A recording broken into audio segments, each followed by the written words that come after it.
Hello, नमस्कार, स्वागत है आप लोगों का। आज के इस सेशन में आरआरबी, एनटीपीसी तथा ग्रुप डी या अन्य रेलवे के एग्जाम में प्रीवियस ईयर में आए हुए बायोलॉजी के डिजीज संबंधी अन्य प्रश्नों को आज के सेशन में हम लोग देखेंगे। पहला प्रश्न है, संक्रमणीय बीमारी जैसे कोलेरा को फैलने से रोकने के लिए क्या जरूरी है? कोलेरा एक बीमारी होता है, इसको फैलने से रोकने के लिए क्या हमें आवश्यकता है, क्या हमें करना चाहिए? मच्छरों को संख्या को नियंत्रित करना चाहिए, पड़ोस के सभी तालाबों को सुखा दिया जाए, लोगों को शिक्षित करें कि उबला हुआ पानी पिए और खुले खाना ना खाएं। तो कोलेरा जैसे बीमारियों को संक्रमित बीमारियों को फैलने से रोकने के लिए लोगों को शिक्षित करें कि उबले हुए पानी पिए और खुले खाना न खाएं। तो इसका सही उत्तर ऑप्शन नंबर सी हो जाएगा। अगले प्रश्न पे चलते हैं। प्रश्न बोलता है, चेचक के टीके का सर्वप्रथम खोज किसने किया था? चेचक के टीके का सर्वप्रथम खोज किसने किया था? तो चेचक के टीके का खोज Edward Jenner, option number C, Edward Jenner ने खोज किया था।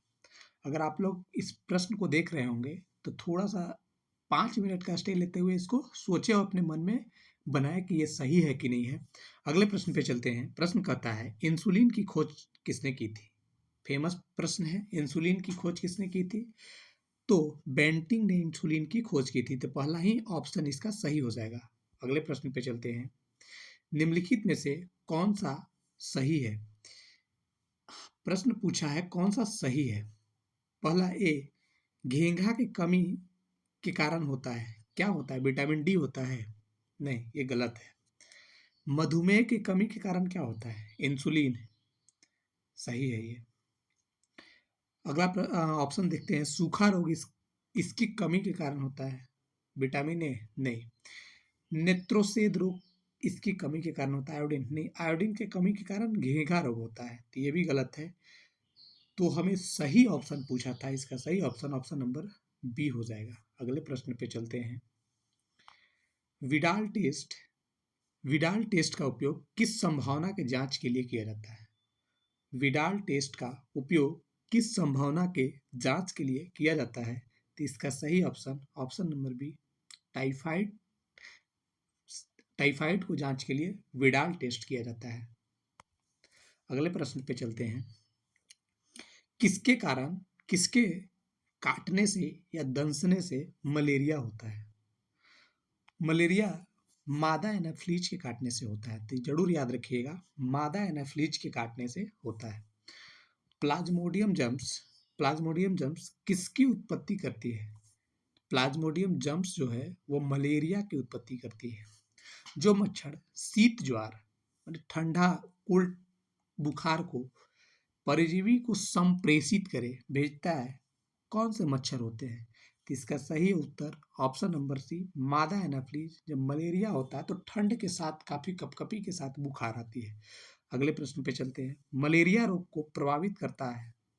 मलेरिया हमारे शरीर के किस अंग को प्रभावित करता है? तो इसका सही उत्तर ऑप्शन नंबर सी, प्लीहा को स्प्लीन को शरीर के अंदर प्रभावित करता है। अगले प्रश्न पे चलते हैं। सामान्यतः मनुष्य के स्वास्थ्य एवं अनुकूल जलवायु के लिए अपेक्षित आर्द्रता कितनी होनी चाहिए? ह्यूमन बॉडी है, उसकी अनुकूल जलवायु, अनुकूल क्लाइमेट के लिए कितनी आर्द्रता, कितनी ह्यूमिडिटी होनी चाहिए?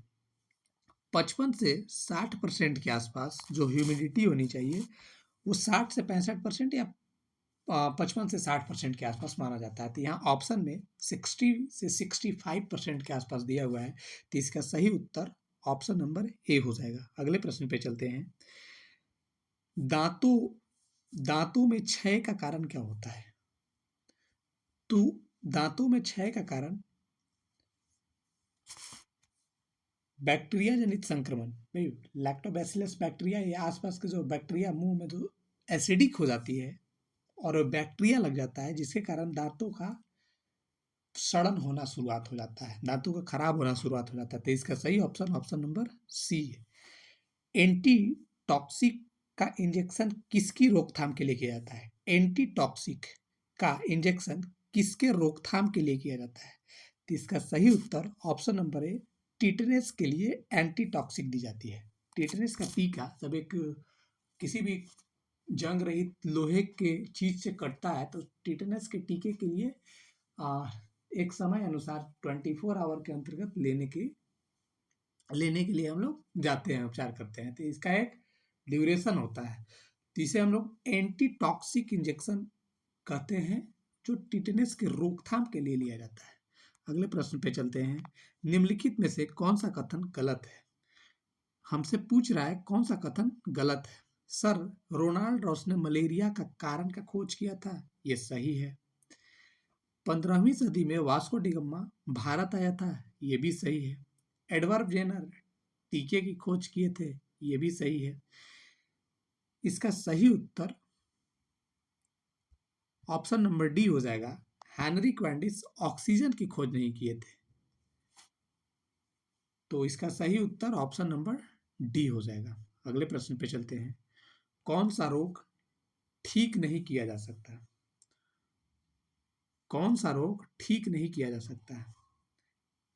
कलर ब्लाइंडनेस, दूरदृष्टि दोष, निकट दृष्टि दोष, पारसाबा यूपिया। इसका सही उत्तर है कलर ब्लाइंडनेस। ये एक जेनेटिक बीमारी हो जाती है जिसे ठीक नहीं किया जा सकता है, ये पीढ़ी दर पीढ़ी आते जाता है। निम्नलिखित में से किस रोग का संबंध गंभीर रूप से सोच एवं याददाश्त के खोने से होता है? गंभीर रूप से सोच या याददाश्त खोने की होती है। अल्जाइमर मस्तिष्क संबंधी रोग है, जो याददाश्त को खो जाता है उसे कौन सा बीमारी बोलते हैं?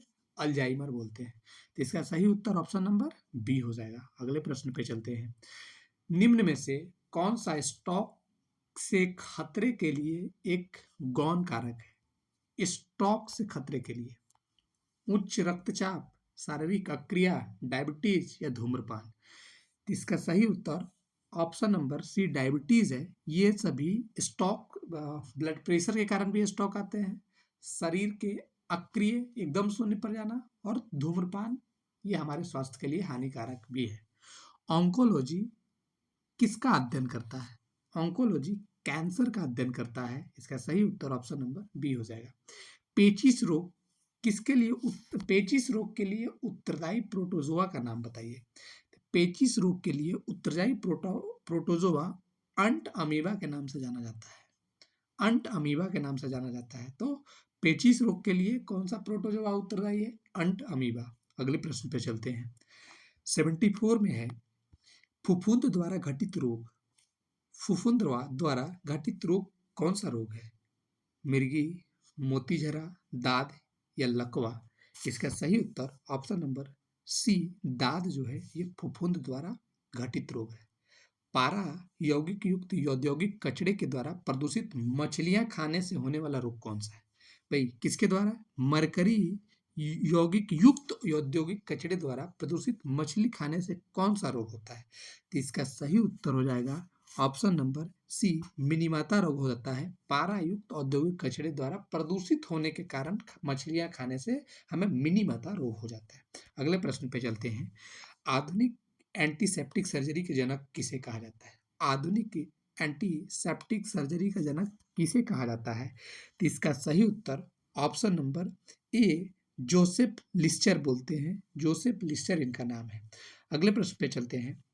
लाइकेन दो जीवी सहजीवी माना जाता है, दो जीवों का सहजीवी माना जाता है, तो किसका सहजीवी माना जाता है? इसका सही उत्तर हो जाएगा ऑप्शन नंबर बी शैवालों और कवक फंजाई का ये सहयोगी है, जिसे हम लाइकेन बोलते हैं। और लाइकेन का उपयोग साइंस में आइडेंटिफिकेशन लिटमस पेपर के लिए किया जाता है। तो अगले प्रश्न पे चलते हैं हम लोग। निम्नलिखित में से कौन सा रोग जीवाणु के कारण होता है? निम्नलिखित में से कौन सा रोग बैक्टीरिया के कारण होता है? तो बैक्टीरिया के कारण होने वाले जो रोग हैं उनमें से कॉलेरा बैक्टीरिया के कारण होने वाले रोग हैं। इन्फ्लुएंजा, डिप्थीरिया और टाइफाइड ये वायरस जनित रोग है। तो इसका सही उत्तर ऑप्शन नंबर डी कॉलेरा जो है ये बैक्टीरिया के कारण होने वाले रोग है। अगले प्रश्न पे चलते हैं। डिप्थीरिया तथा इन्फ्लुएंजा बीमारी किन कारणों से होता है? ये डिप्थीरिया और इन्फ्लुएंजा बीमारी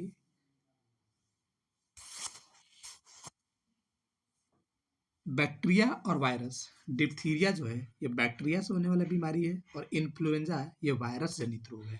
तो इसका सही उत्तर ऑप्शन नंबर बी हो जाएगा, बैक्टीरिया तथा वायरस से होने वाले बीमारी है। एक डिप्थीरिया है, दूसरा इन्फ्लुएंजा है। डिप्थीरिया बैक्टीरिया से होने वाले हैं और इन्फ्लुएंजा वायरस जनित रोग है, जरूर याद रखिएगा। अगले प्रश्न पे चलते हैं। सूक्ष्म जीवाणु माइक्रोबैक्टीरिया से प्राप्त कौन से तत्व से होता है? सूक्ष्म जीवाणु से प्राप्त वे तत्व कौन से हैं जिनके उपयोग सूक्ष्म जीवाणुओं को नष्ट करने के लिए किया जाता है? तो इसे हम लोग प्रतिजैविक बोलते हैं। प्रतिजैविक बोलते हैं जिसे हम एंटीबायोटिक बोलते हैं। ये एंटीबायोटिक सूक्ष्म जीवाणुओं से ही प्राप्त होते हैं, माइक्रोबैक्टीरिया से ही प्राप्त होते हैं। अगले प्रश्न पे चलते हैं। 182 प्रश्न है, निम्नलिखित में से कौन सा बीमारी जीवाणु संक्रमण के कारण होती है? जीवाणु संक्रमण के कारण होने वाले बीमारी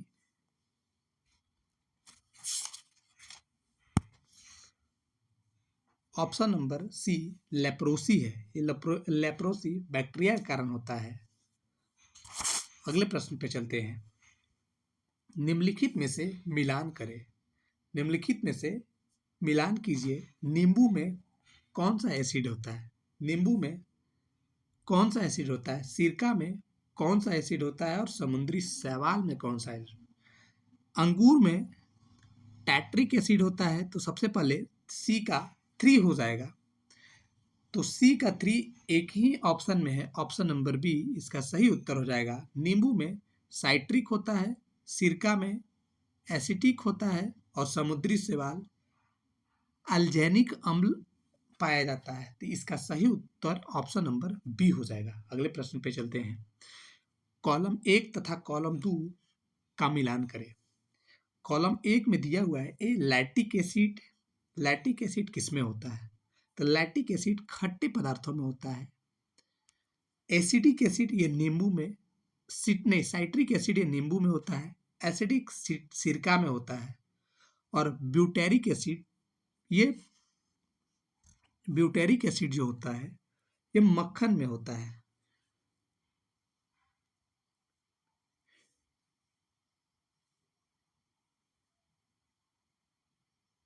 ब्यूटेरिक एसिड मक्खन में होता है। लैक्टिक एसिड जो है वो थोड़ा सा यहाँ पे कंफ्यूजन क्रिएट किया हुआ है ऑप्शन के चलते। ये पहला है लैक्टिक एसिड। लैक्टिक एसिड किस में होता है? तो ये दही में। लैक्टिक एसिड जो है, सबसे पहले हम लोग मिलाते हैं ऑप्शन को। ब्यूटेरिक एसिड ये खट्टे मक्खन में पाए जाते हैं। ब्यूटेरिक एसिड खट्टे मक्खन में पाए जाते हैं। साइट्रिक अम्ल नींबू में पाए जाते हैं। एसिडिक अम्ल सिरके में पाया जाता है। और लैक्टिक अम्ल जो है वो दही में पाया जाता है। तो इसका सही ऑप्शन नंबर बी हो जाएगा। यह दूध दही, थोड़ा सा दूध लिखा गया है लेकिन ये दूध दही में पाया जाता है। दूध से दही का फॉर्मेशन बदलने में लैक्टिक एसिड होता है। तो इसका ऑप्शन नंबर बी सही उत्तर हो जाएगा। अगले प्रश्न पे चलते हैं। 185 निम्न के द्वारा दूध खट्टे किया जाता है। किसके द्वारा दूध को दही बनाया जाता है? तो इसका सही उत्तर हो जाएगा बैक्टीरिया के कारण दही बनाया जाता है। माइक्रोबैक्टीरिया युक्त पदार्थ सूक्ष्म जीवाणु युक्त पदार्थ का शीतीकरण एक प्रक्रिया है जिसका कार्य क्या है? भाई माइक्रोबैक्टीरिया युक्त जो मैटर है, पदार्थ है का एक शीतीकरण माने जो ठंडापन है या शीतकरण की एक प्रक्रिया है। ये जिसका कार्य क्या होता है कि ये जो जीवाणु होते हैं, जो माइक्रोबैक्टीरिया होते हैं, उसको निष्क्रिय करता है, अनएक्टिव करता है, जिसके चलते जो वस्तुएं हैं वो बहुत दिनों तक खराब नहीं होता। इसीलिए हम लोग फ्रीज का उपयोग करते हैं। तो इसका सही उत्तर जीवाणुओं को निष्क्रिय करना है। अगले प्रश्न पे चलते हैं। प्रश्न संख्या 87 है। उन रोगों का चयन करें जो कि एक मनुष्य से दूसरे मनुष्य तक सीधे नहीं फैलता? डिप्थीरिया, टिटनस, खसरा या टीबी? तो इसका सही उत्तर ऑप्शन नंबर बी, टिटनेस जो है सीधे नहीं फैलता है। टिटनेस सीधे नहीं फैलता, जब तक इंजेक्शन या कोई ऐसे चीज का प्रयोग ना करे तब तक ये नहीं फैलता है। इसका सही उत्तर ऑप्शन नंबर टीबी, ट्यूबरक्लोसिस भी बोल सकते हैं हम लोग। तो इसमें थोड़ा सा कंफ्यूजन है, बी और डी दोनों हो सकता है, लेकिन यहाँ पे सही उत्तर दिया हुआ है। आरआरबी कोलकाता 2002 में पूछा था, उसमें टिटनेस दिया हुआ है, तो इसका ऑप्शन नंबर बी ही सही मानेंगे। अगले प्रश्न पे चलते हैं। प्रश्न छूट गया है। 189 प्रश्न है कि AIDS जिसे हम एड्स कहते हैं, इसका अर्थ क्या होता है, इसका मीनिंग क्या होता है? तो इसका मीनिंग होता है acquired human disease syndrome, acquired humanity. इसका ऑप्शन नंबर ए सही हो जाएगा, एक्वायर्ड ह्यूमैनिटी डिजीज सिंड्रोम नहीं, एक्वायर्ड ह्यूमन डिफिशियंसी सिंड्रोम होता है। तो इसका ऑप्शन नंबर सी हो जाएगा, acquired humanity deficiency syndrome. Acquired humanity deficiency syndrome इसका सही उत्तर हो जाएगा। तो अगले प्रश्न पे चलते हैं हम लोग। प्रश्न संख्या 191 है, HIV संबंधित है, किससे संबंधित है? कैंसर से, फ्लैग से, हेपेटाइटिस से या एड्स से? एड्स से संबंधित है। अगला प्रश्न पे चलते हैं। एड्स के बीमारी में डी का अर्थ क्या होता है? तो डिफिशियंसी होता है, ऑप्शन नंबर सी। एड्स के प्रति सबसे अधिक व्यापक रूप से परीक्षित औषधि कौन सा है? एड्स का सबसे अधिक जो प्रतिरक्षित, जो परीक्षण करके जो दवाई बनाया गया है वो कौन सा है? यहाँ ऑप्शन नंबर पूछा है। तो जिंडोविडीन एक दवाई है, ऑप्शन नंबर ए इसका सही उत्तर हो जाएगा, जो इस रोग को रोकथाम के लिए बहुत अच्छा कार्य करता है। पैरासीटामोल का उपयोग में लाया जाता है। पैरासीटामोल कहाँ उपयोग में लाया जाता है? तो पैरासीटामोल इसका सही उपयोग शरीर के दर्द निवारण में होता है। निम्नलिखित में से कौन सा दवा एंटीबायोटिक है? एंटीबायोटिक है, एस्प्रिन है, पैरासीटामोल है, पेनिसिलिन है या एंट्रोकैबिनोल है? तो इसका सही उत्तर हो जाएगा ऑप्शन नंबर सी, पेनिसिलिन जो है वो एंटीबायोटिक है। अगले प्रश्न पे चलते हैं। नाइट्रोजन को स्थिरीकरण में लेग हीमोग्लोबिन का मुख्य कार्य क्या है? तो इसका सही उत्तर हो जाएगा जीवाणु प्रकाश संश्लेषण की क्रिया में ऑक्सीजन का जो अवशोषण होता है, वो ज़्यादातर ऑक्सीजन को अवशोषण करते हैं। तो पेड़ों पौधे को पोषक तत्व भी देना और मुख्य कार्य ऑक्सीजन को अवशोषण, इसका सही उत्तर हो जाएगा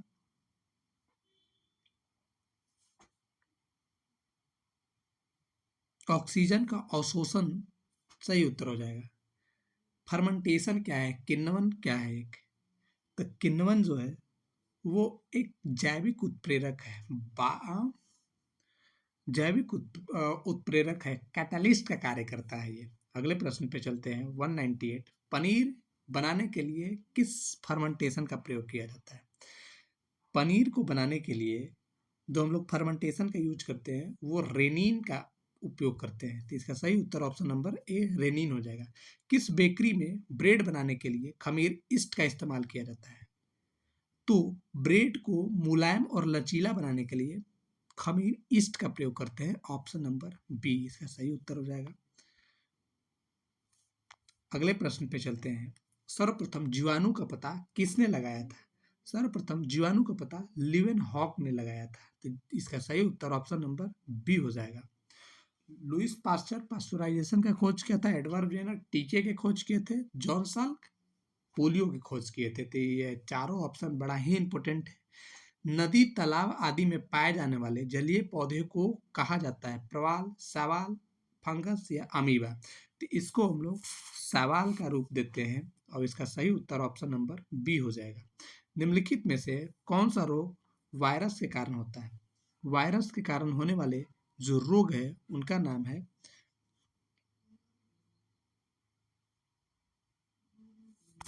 चेचक, जिसे हम चिकन पॉक्स भी बोलते हैं। ये वायरस के कारण होने वाले रोग। ऑप्शन नंबर ए सही हो जाएगा। निम्नलिखित में से कौन सा परजीवी नहीं है? परजीवी नहीं है, तो इसका सही उत्तर ऑप्शन नंबर डी हो जाएगा, घरेलू मक्खी। ये परजीवी नहीं है। निम्नलिखित में से कौन सा वायरस के द्वारा होने वाला बीमारी है? वायरस के द्वारा होने वाली बीमारी ये टिटनेस है। इसका सही उत्तर पोलियो है। पोलियो वायरस से होने वाली बीमारी है। टिटनेस बैक्टीरिया, हैजा, गोनोरिया ये बैक्टीरिया से होने वाली बीमारी है। हैजा, टिटनेस और गोनोरिया। पोलियो जो है ये वायरस जनित रोग है। पोलियो का टीके का खोज जॉन सॉल्क ने किए थे। पोलियो वैक्सीन अब उन्मूलन की ओर है। पूरे दुनिया में पोलियो वैक्सीन की चर्चा और कई प्रकार के आए। पहले टीके चलते थे, अब ओरल वैक्सीन आया, ड्रॉप आया, कई प्रकार से आ चुके हैं। निम्नलिखित में से कौन सा, अगला प्रश्न, निम्नलिखित में से कौन सा अम्ल पेट के जीवाणुओं को नाश करता है? पेट के जीवाणुओं को नाश करने के लिए option number B HCl hydrochloric अम्ल नाश करता है। शाकाहारी ऐसे रासायनिक द्रव है जो शाकनाशी ऐसे रासायनिक द्रव है जो अपत्रीन, इसका ऑप्शन नंबर बी सही है, अपत्रीन को नियंत्रण करता है। अगले प्रश्न पे चलते हैं। सामान्यतः वायरस निम्नलिखित को छोड़कर समस्त पौधे को संक्रमित करता है। फ्लोएम को नहीं संक्रमित करता है, या मज्जा को नहीं संक्रमित करता है, कॉर्टेक्स या तनाग्र को नहीं संक्रमित करता है। तो इसका सही उत्तर ऑप्शन नंबर डी, तनाग्र को नहीं संक्रमित करता है। डिस्लैक्सिया किससे संबंधित है? डिस्लैक्सिया बीमारी किससे संबंधित है? तो इसका सही उत्तर ऑप्शन नंबर, आंखों की एक प्रकार की बेमेल अक्षरों को पढ़ने में कठिनाई आती है। तो ये इस पे फिल्म तारे जमीन पे शाहरुख खान का बना हुआ फिल्म बड़ा फेमस फिल्म है। तो ये बेमेल अक्षरों को पढ़ने में कठिनाई आती है। 209वां प्रश्न है, जीवाणुओं की रोम जो बाल होता है, रोम होता है, जैसी संरचना को क्या कहा जाता है? बैक्टीरिया का जो रोम जैसी संरचना होता है उसको हम लोग क्या बोलते हैं? तो इसका सही उत्तर हो जाएगा फ्लैजिला। उसको रोम जो ऊपर का जो स्ट्रक्चर होता है उसे हम फ्लैजिला बोलते हैं। क्या बोलते हैं? तो बैक्टीरिया का जो ऊपर का जो स्ट्रक्चर होता है उसे हम लोग फ्लैजिला बोलते हैं। अब खराब पानी या दूषित पानी के कारण होने वाले रोग नहीं है। दूषित पानी के कारण हैजा, टाइफाइड, पीलिया और मिसल। तो इसका सही उत्तर ऑप्शन नंबर डी हो जाएगा, मिसल। ये महाराष्ट्र का एक व्यंजन है और एक बीमारी भी इसे कहा भी जा सकता है। तो इसका सही उत्तर ऑप्शन नंबर डी है। निम्नलिखित में से कौन सी बीमारी वायरस जनित है, वायरस से संबंधित है? तो टाइफाइड, हेपेटाइटिस, हैजा और टीबी। इसका सही उत्तर option number D, hepatitis virus से संबंधित रोग है जो प्रभावित करता है, यकृत को प्रभावित करता है। तो आज के लिए इतना ही प्रश्न। अगले सेशन में हम लोग और प्रश्नों को लेंगे और इम्पोर्टेंट प्रीवियस ईयर में आए हुए बायोलॉजी से डिजीज से संबंधित एक और सेशन होगा जिसमें कि प्रीवियस ईयर में आए हुए महत्वपूर्ण प्रश्नों को हम लोग सॉल्व करेंगे। तो आज के लिए इतना ही। Thank you.